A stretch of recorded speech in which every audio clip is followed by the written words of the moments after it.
Thomas and Friends. Bulgy writes again.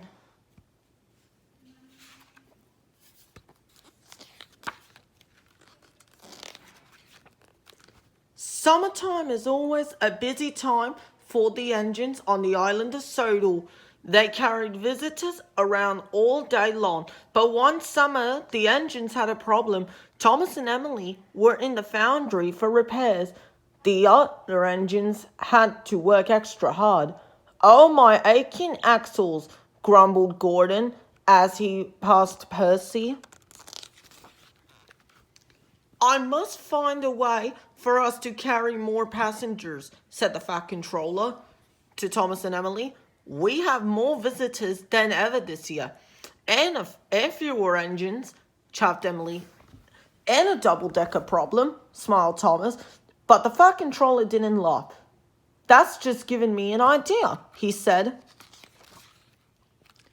Bulgy, the big double-decker bus, he had been made into a hen house after his naughty behavior caused the crash. The Fat Controller drove straight to Bulgy's field. "Hello, Bulgy," said the Fat Controller.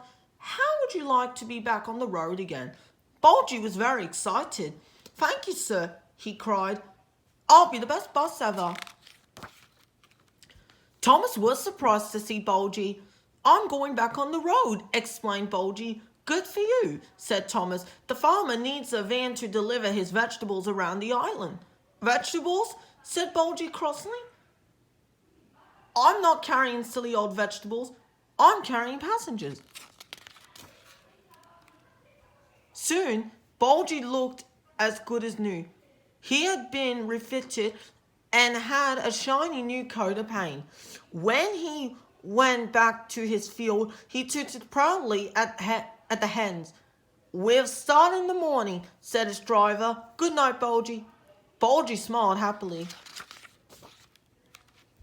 That night, Bulgy dreamed about how smart he would look in the morning full of passengers. But the hens missed their old home. One by one, they crept into his luggage racks and soon were fast asleep.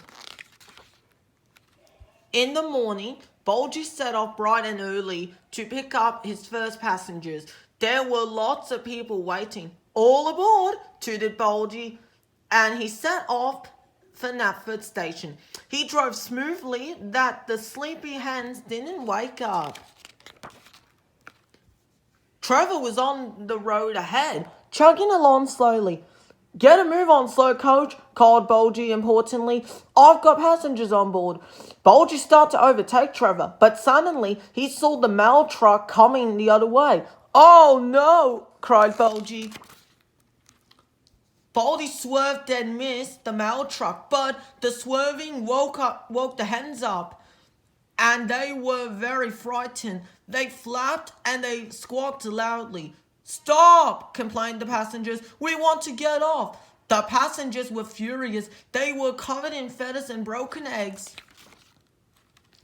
Bulgy was covered in eggs and feathers too. He had to go to the washdown to be clean. "Horrid hens, pesky passengers," grumbled Bulgy. "It's not my fault." "We've been repaired now," said Thomas.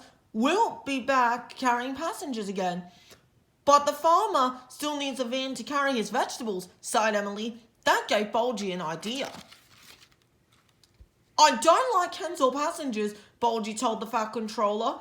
"Could I help the farmer instead?" The Fat Controller chuckled. Now Thomas and Emily were back. He had enough engines to carry passengers.